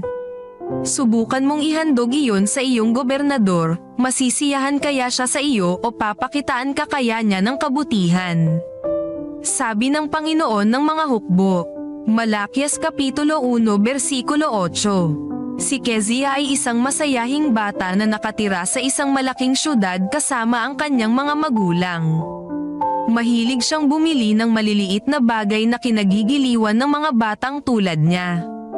Minsan, dumating ang isang bisita mula sa ibang bansa at naging masaya ang kanilang muling pagkikita. Matapos ang 3 araw, naglibot ang bisita sa syudad at pagbalik ay nagdala ng pagkain para kay Kezia, pati na rin ng isang perang papel. Masaya niya itong tinanggap at agad na pumunta sa kanyang silid upang kainin ang pagkain. Pagkatapos niyang makakain, nais niyang gastusin ang perang natanggap. Tiningnan niyang mabuti ito, at ang kanyang kasiyahan ay nauwi sa kalungkutan. Si Kezia ay nagsisigaw sa kanyang kwarto tungo sa kanilang sala, kung saan ang kanyang ama at ang bisita ay masayang nagkukwentuhan. Lumapit si Kezia at nagtanong, "Tiyo, hindi ito makakabili ng anuman." Sinikap ng tatay ni Kezia na patigilin siya dahil napapahiya siya sa sinasabi ni Kezia. Tinanong ng bisita ang tatay ni Kezia kung totoo na ang perang ibinigay niya ay walang mabibiling anuman. Sumagot ang tatay ni Kezia, "Oo, hindi iyon makakabili ng anuman." Mahal na mga kaibigan, kumusta tayo ngayon? Ibinibigay ba natin ang ating handog sa Diyos na walang mabibiling anuman? Kung ayaw ni Kezia ang pera na walang mabibili, ano pa kaya sa Diyos? Kung ang pinakamaliit na halaga na iyong ibinigay ay ang pinakamabuti mo, tinatanggap iyon ng Diyos. Subalit kung hindi iyon ang lahat, huwag mong ibigay sa Diyos ang hindi mo magamit mismo sa iyong sarili. Ating tandaan, ibinigay ng Diyos sa atin ang pinakamabuting kaloob sa katauhan ni Jesus. Marapat lamang na ibigay din natin sa Kanya ang ating pinakamabuti. Panawagan. Habang ibinibigay natin ang ating mga handog sa araw na ito at sa hinaharap, alalahanin natin na ibigay sa Diyos ang pinakamabuti na mayroon tayo. Sa pagbabalik natin ng ating mga ikapo at mga pangakong handog, ilagay natin sa huli ang ating mga hangarin, at unahin ang Diyos. Amen.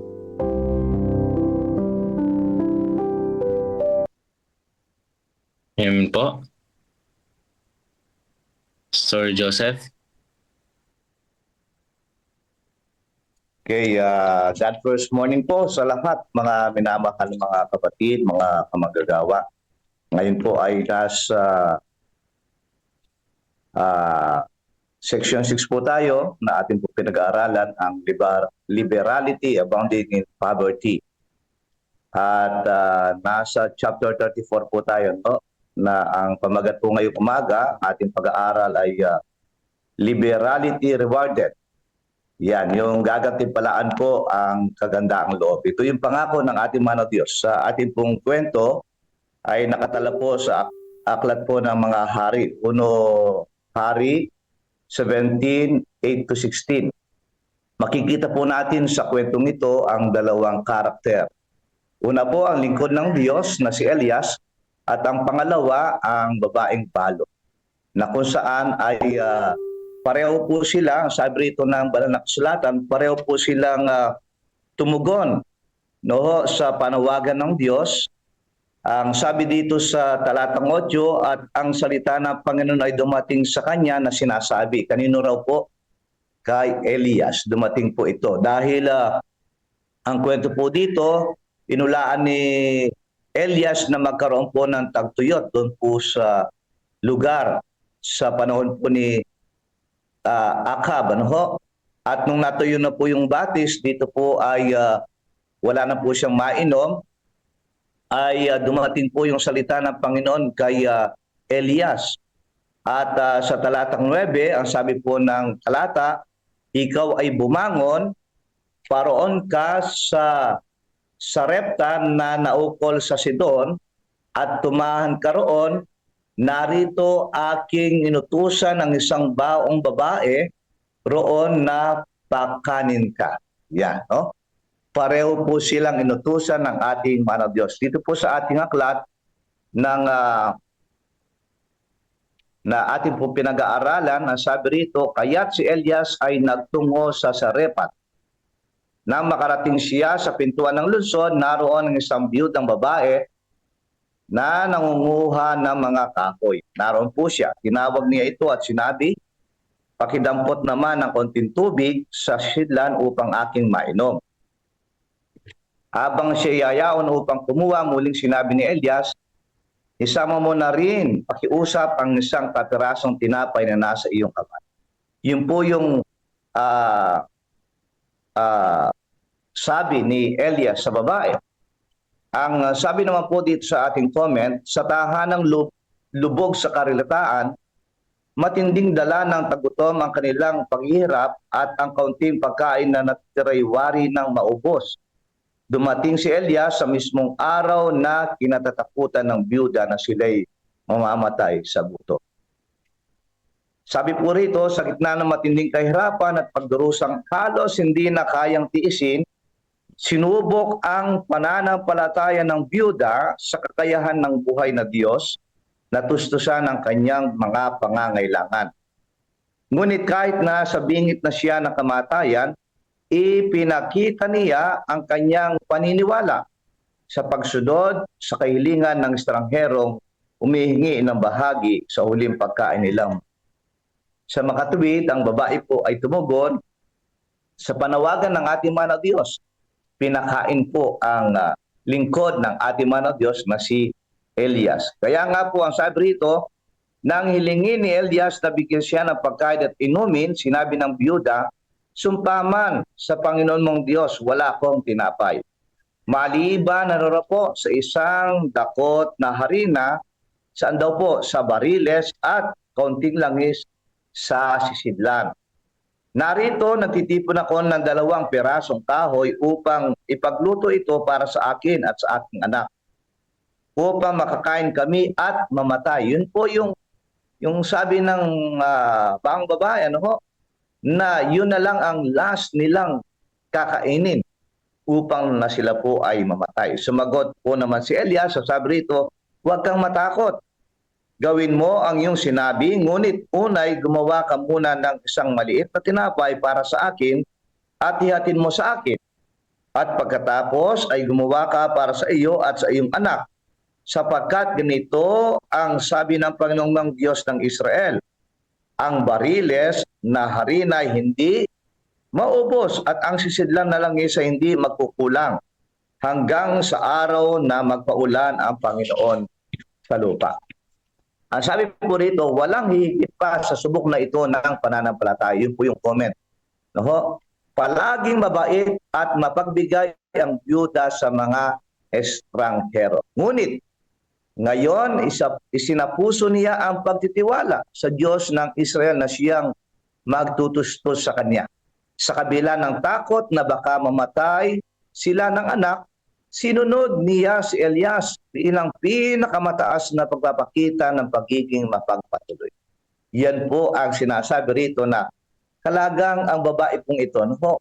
Bagamat nasa kalagayan siyang sa mahirap na kalagayan ng buhay, ay naroon yung kanyang kabaitan, naroon yung kanyang pagbibigay. Kaya nga, ang sabi nito, kahanga-hanga ang pagtanggap ng babaeng taga-Penisya sa propeta ng Diyos. At ganoon din ang gantimpalang tinanggap niya sa kanyang pananampalataya at pagbubukas palad. Ang sabi po ng verse 15, kumain sila ni Elias at ang kanyang anak at ang buong sambahayan ng maraming araw. Hindi naubos ang bariles ng harina at hindi nagkulang ang sisidlan ng langis, ayon sa salita ng Panginoon sa magitan ni Elias. Ang sabi rin po dito sa ating comment, ibinahagi ng byuda ng Sarephat ang kakarampot niyang pagkain kay Elias. Bilang ganti, ang kanyang buhay at ang kanyang anak ay napangalagaan. Sa lahat ng mga panahon ng pagsubok at kahirapan ay nag-aabot ng pakikiramay at tulong sa mga mas nangangailangan. Ipinangako ng Diyos ang malaking pagpapala. Hindi siya nagbago. Ang kanyang kapangyarihan ay siyang lakas ngayon gaya noong mga araw ni Elias. Prophet and Kings 129 to 132. Tatlo lamang po ang idinidiin ng ating pong pag-aaral sa umaga pong ito. Una, pagtitiwala sa Diyos sa gitna po ng kakulangan. Kahit ano pong pagkukulang yan. No? Kahit pa wala na tayo, basta po magtiwala tayo sa Diyos. No? Pagtitiwala sa Diyos sa gitna po ng kakulangan. Ang sabi po rito, sinunod ng babae ang Diyos. Dahil po doon sa talata, sinunod siya ng ating mahal na Diyos. inutusan ng Panginoon siya, sumunod naman po siya. Pangalawa, pagkabukas palad sa pagtulong sa kapwa. Bukas po ang, dahil po yun ay panawagan sa kanang Diyos, bukas po ang kanyang palad. Pangatlo, walang hanggang pagtustos ng Diyos.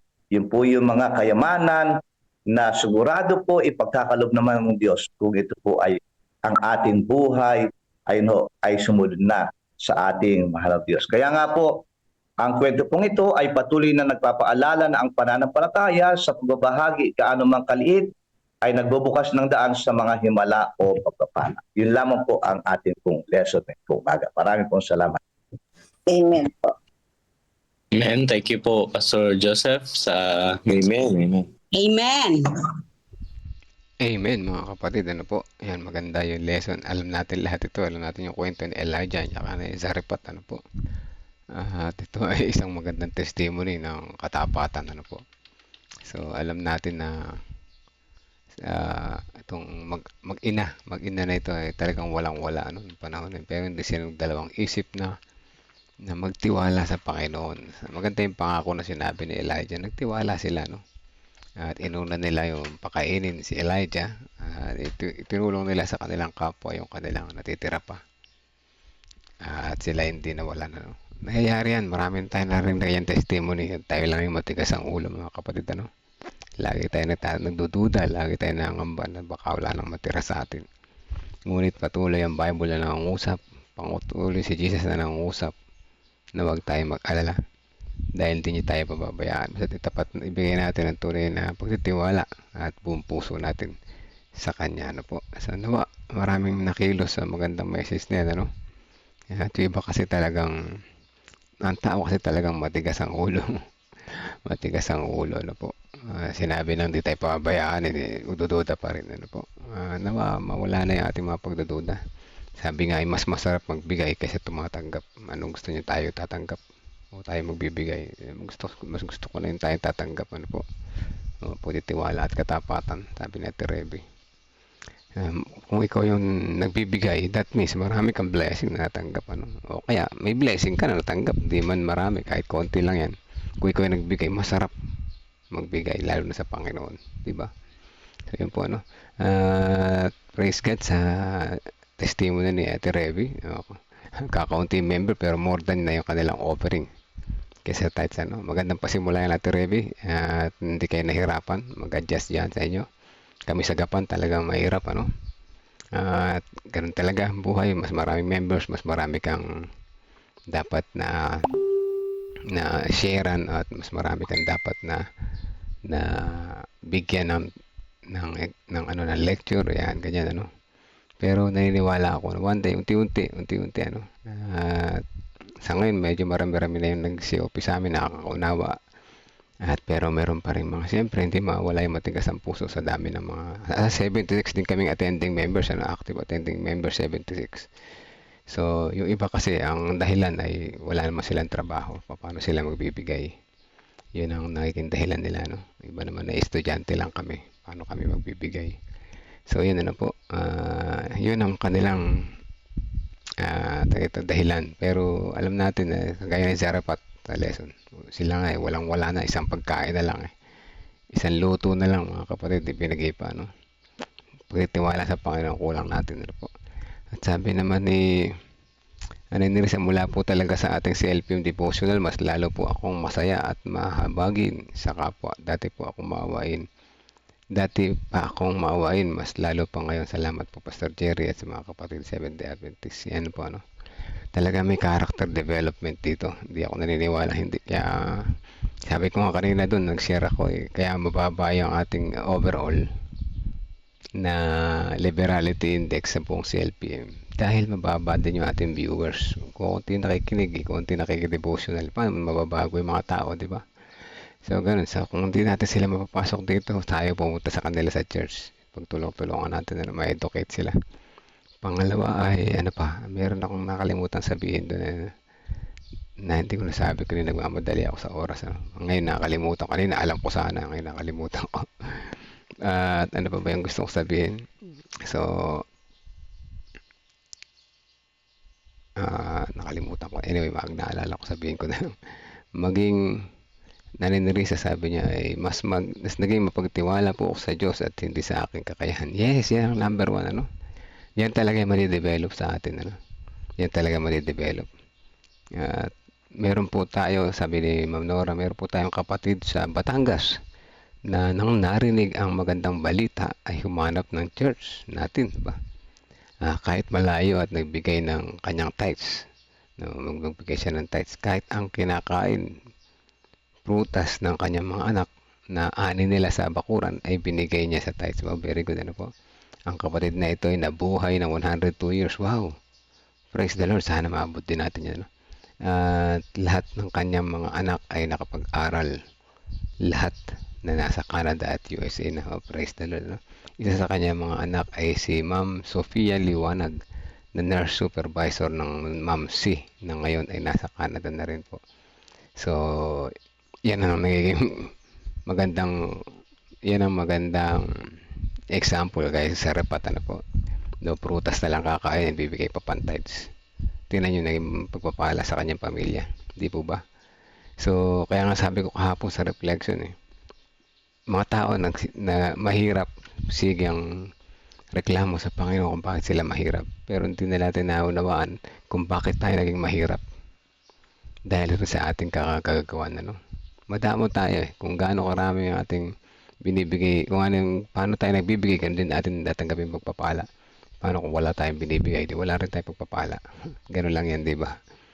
So, maunawaan natin ang prinsipyo ng pagbibigay ay unang-una, hindi dahil sa pera, kundi dahil sa ating puso. Ano po? Katapatan at pagtitiwala sa Diyos. At tayo, nandito ngayon sa live. Naunawaan natin yan. Kaya, paano naman yung iba, di ba? So, kapag may oras, may chance na makapag-share, i-share natin mga kapatid sa testimony sa church. Meron tayong Sabbath School, may testimony column dyan. Mag-testimony tayo, ano? Para maring na iba. May isa pang problema, pagdating mo sa testimony sa Sabbath School, ilan lang din mga nakikinig, tayo lang din. Oh no, hindi na natin alam paano, no? Sa Divine, medyo marami sa Divine, ano? Kaya sa Divine, minsan isingit ko, no?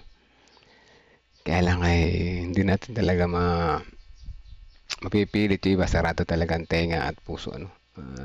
Hindi nila pinapakinggan. Kasi ang iniisip nila ay kagaya na iniisip ko rin dati. Pera na naman. Ganyan na po. Pero ang maganda dyan, may good news, ano? Nagawa natin yung dapat nating gawin, mga kapatid. Yun ang maganda dyan. Nagawa natin yung dapat nating gawin. So, ipagpatuloy lamang natin. Tayo man na lang yung mga kapatid. Ang oras 5:50 na. Let us pray. At 30 seconds silent prayer. Ito, ibulong nyo na yung mga prayer request nyo, pati mga pangalan ng ating mga mamahal sa buhay. At na gusto natin ilapit sa Panginoon din, tatapusin ko. Let us pray, mga kapatid.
Okay, let's pray.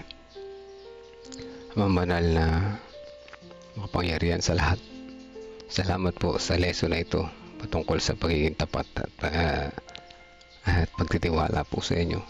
Sa umaga na ito ay muli kami napaalalahanan na bagaman kami ay walang-wala na sa buhay, ay maaari pa rin mabuhay sa pamamagitan ng tulong po ninyo sa inyong pagtatapat sa amin bilang inyong mga pangako sa amin. Ay dapat namin tumbasan ang pagtatapat din at pagtitiwala sa inyo. Salamat at meron kaming chance na matuto. Salamat at meron kaming chance na magturo din naman sa iba. Sapagkat kung papaano nyo inibig kaming lahat, ay dapat din namin pakita ang inyong pagmamahal sa aming kapwa, na matulungan namin sila sa kahit ano pa makapamaraanan ng pag-share ng liberality education na ito, upang sa ganun sila rin ay may pagkakataon na mabago ang kanilang mga karakter, mawala ang selfishness, mapalitan ng mapagmahal na puso, mapagpakumbaba at mapagpatawad. Salamat at sa ganitong programa ay meron kami pagkakataon na lumago, pagkakataon na matuto, pagkakataon na ma-align ang aming buhay sa tamang direksyon. Sa tulong po at biyaya ninyo, alam namin na kami lalakad kasama ninyo sa aming paghayo. Hindi nyo kami pababayaan gaya ng inyong mga pangako. Salamat po, Diyos. Ramdam po namin ang inyong pagmamahal. Sa pagpapatuloy, nais namin isama sa panalangin ang bawat isa na narito ngayon kasama namin na nanalangin, na ang aming mga prayer request, mga pangalan, mga mahal namin sa buhay, na nais namin ilapit po sa inyo. Sabay-sabay po namin ito itinataas at inyo pong dinggin ang aming panalangin ayon sa inyong kalooban. Kasama din po namin ang aming mga mahal sa buhay, ang aming mga kasama ngayon na nanalangin, ang sambahayan ni Ate Reby, ang kanyang mga mahal sa buhay, mga anak, manugang, mga apo, kapatiran ng Salyo na Diyos. Patuloy niyo po silang patatagin, palakasin, at patuloy na ang kanilang impluensya ay maging liwanag sa kanilang iglesia, at mas marami pang manumbalik sa pagsamba, magtiwala sa inyo. Dalangin din namin ang sambayan ni Ma'am Jamie Navales kasama si Brother Panoy sa kanyang patuloy na kagalingan and recovery. Ganyan din siya ang sambahayan ni Ate Milen Masiklat kasama na si Kuya Rick, kanilang mga anak, manugang, mga apo, ang kanilang hanap buhay. Ganyan din ang sambahayan ni Sister Charlene Lacanilaw, ang kanyang patuloy na pakikipaglaban sa kanyang sakit. Hipuin niyo po siya, patuloy na yung mapagpagaling na kamay.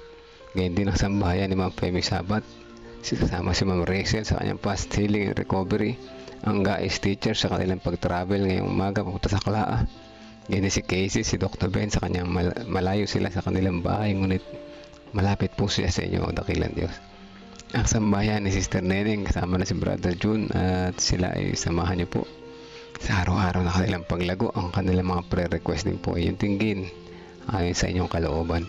Ganyan din ang aming dalangin para kay Sister Nimpa Rivera ng Tabacao, patuloy na kagalingan, kay Auntie Ching Manikis, patuloy na kalusugan, kay Jasmine Manikis, good health, at gayon din ng kanilang isang sponsor na Sister Vicky ay samahan din sa kanyang patuloy na pagpapalakas. Mas bumuti ang kanyang kalagayan sa mga panahon na ito, at patuloy niyo pong digin ang kanyang mga panalangin at bigyan siya ng kaunawaan kung paano tutugon sa buhay na mabigat na ito. Dalangin din po namin ang sambayan ni Ate Lorna, Kuya Bobby, sambayan ni Nanay Nerissa Francisco kasama si Brother Reynaldo Eusebio, kanilang buong pamilya, lalo na si Veronica, kasama rin namin si Liwayway at si Romnick Arilla. Ganyan din si sambayan ni si Sister Shirley Rosa Cinto, sambayan ni Sister Realyn B. Rumbay, sambayan ni Sister Teresita Dairet Reyes, Sister Wilma Fernandez, si Ma'am Nora, kasama na si Brother Victorino Gutierrez, yung kanyang pamilya. Ganyan din lalong higit si Brother Leonard Utakilan Diyos na nasa barig pa rin ang karamdaman. Ibalang-balik niyo po ang kanyang lakas, past healing and recovery. Makita niya yung kabutihan, magamit niya ang natitirang lakas sa pagtitiwala, pagtatapat po sa inyo, at makilala kayo niya ng lubusan. Dalangin din po namin patuloy ang sambahayan ni Sister Gloria Balbido at Sister Rosel Hernandez at kasama na si Brother Ramon Hernandez, Sister Persia Asis Estigoy, Sister Janet, Brother Jojo Gatmetan, Sister Mary Ann Manalastas kasama ng kanyang mga mahal sa buhay, Sister Teresita Ladia, Sister Marlene Garcia, Sister Belinda Salvania, Sister Evelyn Sabat, ganyan din Sister Ellen Alpindo, at iba pang mga kapatiran na hindi namin nabanggit ang pangalan ay sinasama namin sa panalangin. Salamat sa pagdinig sa aming panalangin. Patawad kung saan niyo po kami nasumpungan, nagkulang at nagkasala. Ito po ang aming inihiling, ipagkaloob nawa sa amin ayon sa inyong kalooban. In Jesus' name we pray. Amen. Amen. Amen po mga kapatid. Salamat po sa mga prayer warriors. Salamat sa patuloy na pagsubaybay. Salamat sa mga pagsishare, at salamat at tayo lahat ay 5:57 ang oras na natili rito sa mga panahon na ito. Salamat sa mga sumama sa prayer warriors. Ano? Ma'am Nora, amen po, Brother Melvin. Naunawaan ko po ang tungkol sa paghahasik ng marami o kakaunti dahil kami po ay isang magsasaka. Ayan. Mga magsasaka, nalalaman nyo na konti lang yun. Si konti lang di anin. So, ganyan dapat magkaroon tayo ng mindset na magsasaka para magtatanim. Lahat tayo matututo. Ano po? So, yan sa mga nariyan pa sa prayers. God first morning po muli sa inyo lahat. Ipagpatuloy natin ang maghapon na ito sa kabutihan, pag-ibig na may pag-ibig, bawal ang hate, puro love, maging mapagpakumbaba at wag maging mataas at higit sa lahat maging mapagbigay, ano. Magturo din tayo, maging teacher na tayo simula ngayon. Unti-unti turuan natin yung ating mga anak para paglaki nila, pag sila na yung mga kabataan, I mean yung children, ano pa, maliit na bata like Veronica, para pag sila paglaki nila hindi na sila maging madamot, ano, kasi yan ang kakulangan ngayon ng ating mga kapatiran. Hindi natin sila naturuan ng maliit dahil tayo rin hindi natuto nung pang-araw, no? Maging ako man, ano, inaamin ko yan. Hindi rin kami naturuan na maging mapagbigay sa offering, ano, nung mga bata pa kami. Pero ngayon naunawaan ko. Sana sa darating na mga generations tayo maging mas more giving, ano po, giving than giving and giving and giving, ano po.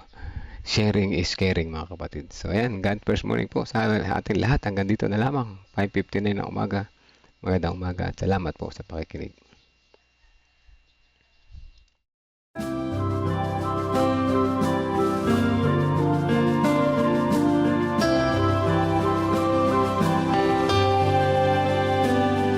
I hear the voice of Jesus calling. My answer is I will go.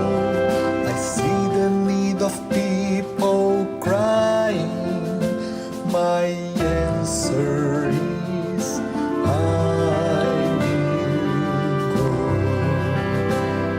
I go to share the message of love. I go to share the blessed hope. But if I get discouraged, I call to Jesus' help, because I have desire.